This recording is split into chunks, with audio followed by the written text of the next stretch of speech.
జగన్ టైంలో విపరీతంగా టూ వీలర్ల వినియోగం జరిగింది, కొనుగోలు జరిగింది. దానికి కారణం ఏంటంటే మొదటి ఏడాది అసలు ఈ నవరత్నాల డబ్బులు వస్తాయా లేదా అన్నటువంటిది డౌటే. కానీ మొదటి ఏడాది డబ్బులు పడ్డాక అంతవరకు కొంత ధైర్యం వచ్చింది. కానీ రెండో ఏడాది పడ్డ తర్వాత అంటే గ్యారంటీ 5 ఏళ్ళు వేస్తాడన్న నమ్మకం వచ్చాక అప్పుడు చాలామంది పేదవాళ్ళు టూ వీలర్లు కొన్నారు. ఇవాళ కనుక మనం ఆంధ్రాలో చాలా ప్రాంతాల్లో చూస్తే వ్యవసాయ కూలీలు టూ వీలర్లు వేసుకొస్తున్నారు, అట్లాగే పనివాళ్ళు టూ వీలర్లు వేసుకొస్తున్నారు. ఈవెన్ ఏదైతే ముఠాలో అదే మన భవన నిర్మాణ కార్మికులు టూ వీలర్లు వేసుకొస్తున్నారు. మ్యాక్సిమం టూ వీలర్లు అన్నటువంటిది అలవాటైపోయింది. ఆ 4 ఏళ్లలో ఇచ్చిన డబ్బులు ప్లస్ డౌన్ పేమెంట్ కలిపి ఈ లెక్కలకి సజీవమైనటువంటి సాక్ష్యం తాజాగా గణాంకాలు చెప్తున్నటువంటిది.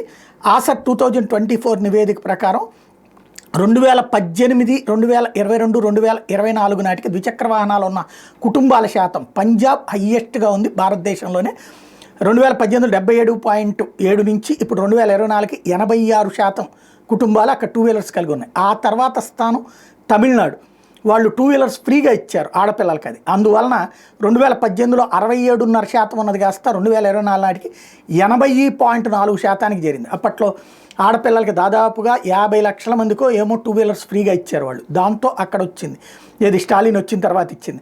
అదే సందులో ఆంధ్రప్రదేశ్ వచ్చేటప్పటికి ఎవరు ఉచితంగా ఇవ్వలేదు. కానీ ఈ సంక్షేమ పథకాల ఉచిత డబ్బుల్ని బేస్ చేసుకుని మిగతాది వాళ్ళు వేసుకుని కొనటం వల్ల ఆంధ్రప్రదేశ్ దానితోడు ఫైనాన్షియల్గా డెవలప్మెంట్ వల్ల 2018 నాటికి 65.2% కుటుంబాలకి టూ వీలర్లు ఉంటాయి.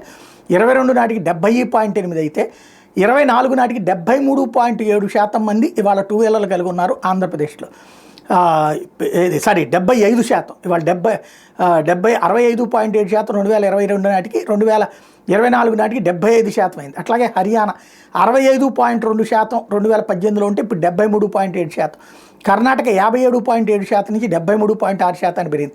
గుజరాత్ 55.1 నుంచి 72.7% పెరిగింది. రాజస్థాన్ 53% నుంచి 72.4% పబ్లిక్ అక్కడ టూ వీలర్స్ కలిగి ఉన్నారు. తెలంగాణ 53.8 నుంచి 71.8.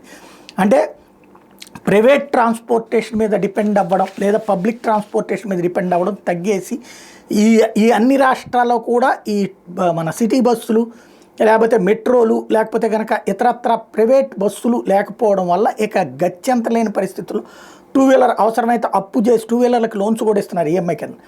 దాంతో విపరీతంగా వినియోగిస్తున్నటువంటి సంఖ్య అయితే కనబడుతోంది. అందులో ఆ మధ్యకాలంలో కొన్నవి ఎక్కువగా ఉన్నాయి అన్నమాట.